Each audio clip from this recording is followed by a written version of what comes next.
مذهبی و بسیار حزبی که پدید می‌آید در تمام کشورها امروز معنا امروز ما تماما که این حزب‌ها و این رویه‌ها فتنه‌ها را ایجاد کردن در تمام کشورهایی که جنگ کرده هستند و تا به امروز آن جنگ‌ها بس جانبه می‌شود، جنگ هنوز ادامه دارد و در تمام مسجدها، در بازارها، در جایی که مردم‌ها هستند آنها نفرانی را عقلشان را چنان گمراه می‌کنند که آن انسان و امیدی که اگر من خودم بهتر کنم و چندین مسلمان دیگر و فکر آنها و مسلمان‌هایی که هستند همه کافر هستند، چون من خودم را بهتر کنم و آنها به هلاکت برسند جنت نصیب من می‌گردد. هرگز چنین نیست.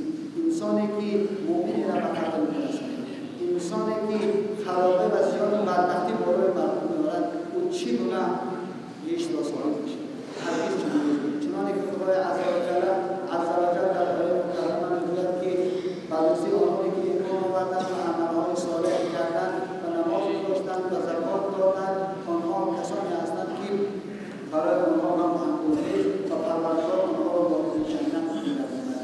در این عملی که امروز آنانی که ادعای جهاد دارند و میگویند که این کار ما حق است، این عمل ما راست است و این عملی که ما می‌کنیم که ما را به سوی بهشت می‌برد، در این عمل صالح هرگز دیده نمی‌شود.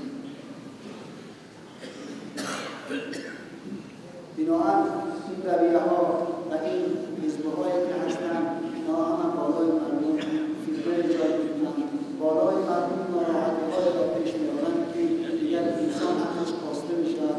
بنابراین ما شما را ضرور است و حتمی است که از این رویه‌ها و از این حزب‌ها خود را کنار بگیریم و با آنها همراه نشویم و جوانانی که این نوارها پخش می‌کنند و برای مردم و در معرض تماشا می‌گذارند ادعا می‌کنند که ما باید در تاجیکستان جهاد بکنیم.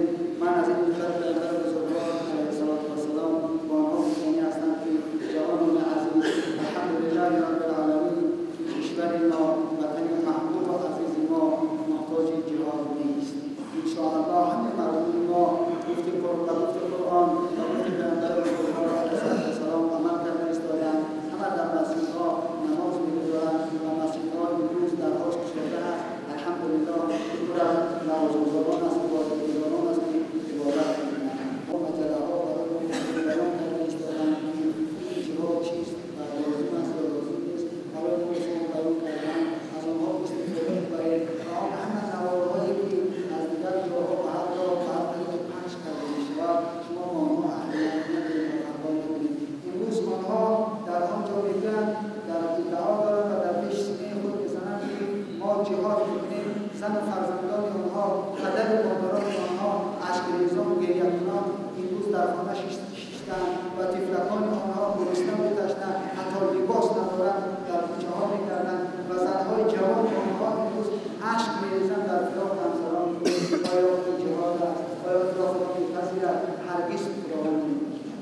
به خاطر آنکه انسان چون زن و فرزند خود را نگهداری می‌کند، اهل حیات خود نفقه‌اش تأمین می‌کند، امروز وقتی آن است که آن جوانانی که ادعای جهاد می‌کنند در خانه باشند، در نزد همسران و فرزندان خود باشند، هم فرزندان خود را به تعلیم فرا بگیرند، آنها را به مکتب‌ها بگذارند تا اینکه برای آینده آنها علم بیاموزند و فرزندان با فرهنگ در دنیا بیایند. امروز آنها در جهاد با نام جهاد هرگز جهاد هم نیست.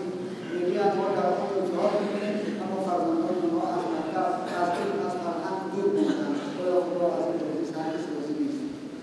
هر انسان موظف است، وظیفه‌دار است که فرزند خود را تعلیم و تربیت کند و فرزند خود را علم بیاموزاند و برای نفقه فرزند خود را نفقه اهل حیات خود را تأمین کند که تا اینکه آنها محتاج کسی نشوند یا به دست به دریایی بزنند یا اشک از چشمان آنها همیشه فرو نریزد که مثلا یک جوانی را فرزند پدر گفته به سوی می‌دود، آن فرزند نیست بسیار غمناک می‌شود، اندوهناک می‌شود به خاطر آنکه ازش نمی‌شود.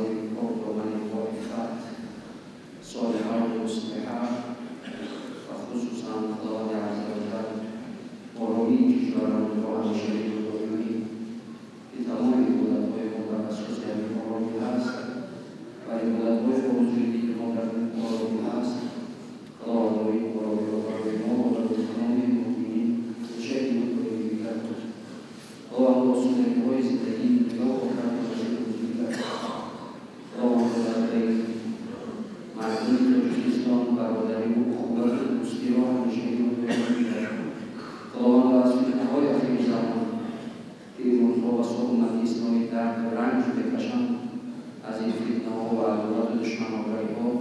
خداوند این فتنه ها را از بین و از بین